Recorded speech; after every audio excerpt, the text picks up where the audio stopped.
The views and opinions expressed on this podcast is not a direct reflection of the host and his guest's current or previous employers.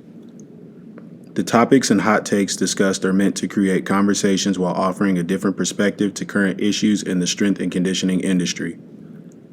The opinions shared on this podcast are not meant to demean or offend anyone. However, as my grandfather used to say, a hit dog will holler. Thank you and enjoy the show. This podcast is sponsored by Simply Faster. Simply Faster is an educational resource and an open platform for coaches to share best practices and firsthand insights while providing peerless technology, equipment, and service. Okay, cool. Welcome, everybody, to the Croc Show. I am your host, Elton Cochran, a.k.a. Coach Croc, and today I have Coach Scott Salwasser with me. Coach is coached at Texas State, Texas Tech, Cal, Washington State, University of South Carolina, and is currently the head strength and conditioning coach at Bishop Lynch in Dallas, Texas. Coach, what's the deal with all these Instagram coaches, all these Twitter coaches, man? I mean, I get it. You know, we like to promote our kids, but there's a fine line between, you know, promoting your kids and, you know, doing it for clout. So what's your take on all these IG coaches? Man, that's the main thing, man, is what is your motivation, right? Mm-hmm. Like if it's to highlight the kid's effort and some outstanding performances or make them shine, great. Yeah. But like I said in our last episode, if you want to be famous, go to Hollywood, right? This is not about you. Now, granted, it's business. Yeah. And you can obviously promote your business and help make money. And look, we all got to put food on the table. I respect that.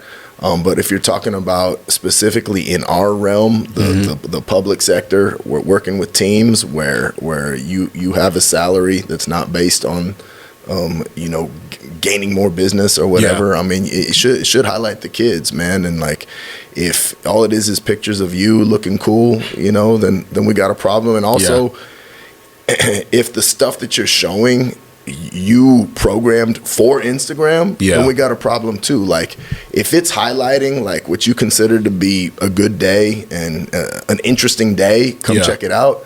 Cool. But if I'm like, okay, we're going to do these exercises or these drills because they'll look good on Instagram, or like we talked about before, like you're supposed to do 3 sets, but now we're doing a 4th, 5th, 6th set because I didn't get a good video, or worse, like in our topic of lazy coaching, you don't even know how many sets you have. We're just going to go until the camera eats. Like, then even worse, right? Yeah, and I think that, you know, there's a fine line between Instagram coaching and like promoting your kids. And I think that, you know, as you said, like, if you want to be famous, go to Hollywood, and you got to keep the main thing. So if we're doing 4 flying 10s and you got a bad shot or you weren't able to get the kids that you wanted to get or highlight, then you got your 4 reps in, like, move on to the next drill, move on to the next thing, because then you start, you know, teetering into the, you know, overtraining and everything, where it's like, hey, you program 4 flying 10s for a reason.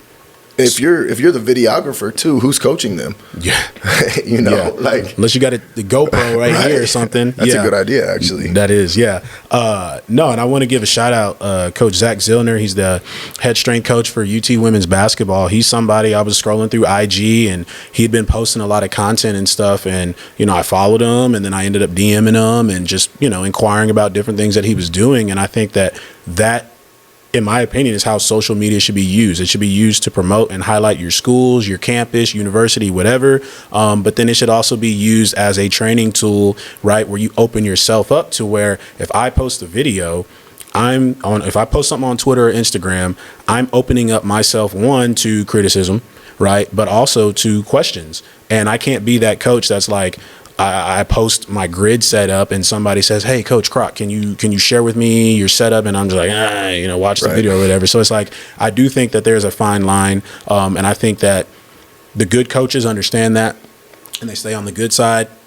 The not so good coaches, the lazy programmers, the lazy coaches, they're the ones that's like, I haven't posted anything in a while, so let me get a video. And like you said, you start, you know, tiptoeing into the like, hey, we're just doing reps just to get some good film. And it's like, you know, what are we doing here? And then if we're being honest, I mean, I'm guilty of walking around the weight room filming. A lot of coaches are. But get that kid that's like in a cast and can't work out. You know what I'm saying? Or maybe that kid that has a concussion or a back injury. Give them the phone. Let them do the recording. Chop it up. We're strength coaches. We're not IT or, videographers or anything like that. But like, get the film. Right. And then from there, you can go and pick and choose. And there'll always be criticism because that's how people are. But it's keep in mind, it's a snapshot. Yeah. It doesn't, if it looks good, it doesn't mean your program's good. And if it looks bad, it doesn't mean your program's bad. Absolutely. Although I do question, like, if you think that some of these videos, like, if you're like posting that to highlight your program, I do question maybe your filter as far as like what's good or not. But it's a snapshot, and like you said, use some of your kids. Like I have a kid right now with a fractured back. He ain't doing nothing. Very, very, very mature, intelligent, hardworking kid, and I trust the heck out of him. He's basically an assistant coach right now. And he's one of our better lifters too. So I'll have him run a warm up station. And that breeds leadership when he comes back in a while. He'll be a better leader. So. And one thing to add to the Instagram coaching, I think, is there are people that they try to get the perfect shot. And we all know in reality, not everybody is going to execute said movement the exact same. It's going to look different. And it's okay, in my opinion, at least. It's okay if you're doing a snapshot of the room and you're walking around recording people and you get the kid with the rounded back, or you get the kid with the sumo squat stance on their back squat or whatever. And you get the kid, whose technique or form doesn't exactly look the real. way. But it's real. And exactly. And I think that, and I've done it before where I'm like, I'm not posting this, right? But what I did is I went and I coached it up. And then when I went back around, I tried to get that same kid because, like you said, it's a snapshot. And I've actually had, I remember it was a while ago, I was talking about something and I was being passive aggressive. I was being sarcastic. And somebody pulled a video that I had posted and we were doing trap bar deadlifts. And we got a 6'5" kid pulling, I think it was high handle, but for him, he probably should have elevated it. But when you watch the video, back is rounded and everything. And it was just ironic because it was like, that was just 2 reps that you saw. Out of the 5 sets. So that could have been his last set. That could have been his last 2 reps. And they could have looked like dog shit. And they did look bad, right? But context matters, right? And like I said, it's just a snapshot, right? And so I think that, it's okay to post the videos where, we outside doing conditioning and the big boys is in the back struggling.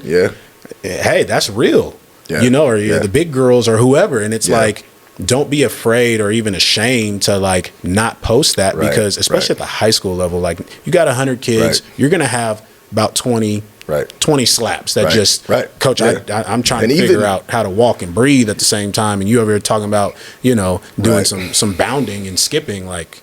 And even to me, really at any level, and that's one thing that as I've progressed in my career, I've realized like sometimes it's messy, Now messy doesn't mean unsafe. It doesn't mean doing things that they're not prepared for. It doesn't mean getting under too much weight or anything like that. But what I mean by messy is if everyone looks picture perfect doing everything and they're not straining, then it's probably too easy, right? Like there's something you're either not challenging them physiologically, or you're not challenging them skill wise, like for something. If it's just like everything is always perfect, no one's straining, no one's sweating, like no one is having trouble trying to figure out the drill. It's probably time to move to something more on the edge of their ability.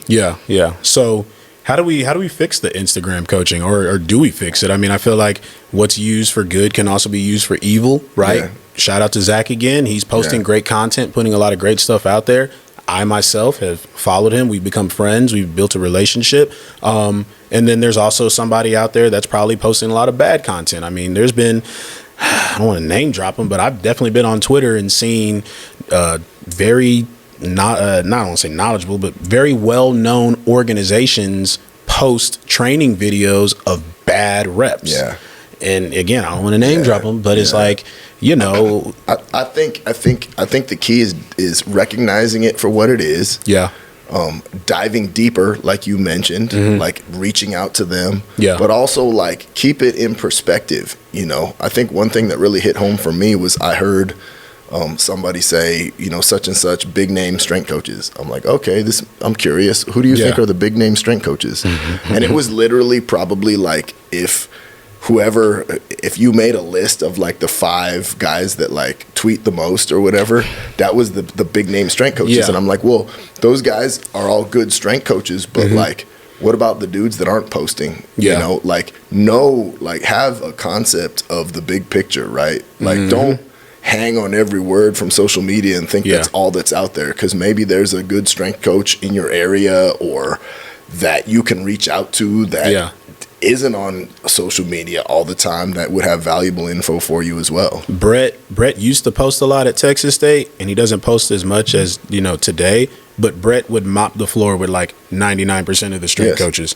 You know what I'm saying? So it's like not everybody that posts isn't doing it, you know, just because they don't post doesn't mean they're not doing great stuff. Correct. Right. And just because they're posting doesn't mean that they're doing great stuff. Right. Yeah. Because it's a snapshot, like you said. Exactly. Okay. Well, Coach, I appreciate your time. As always, y'all like and subscribe to The Croc Show, and y'all take care.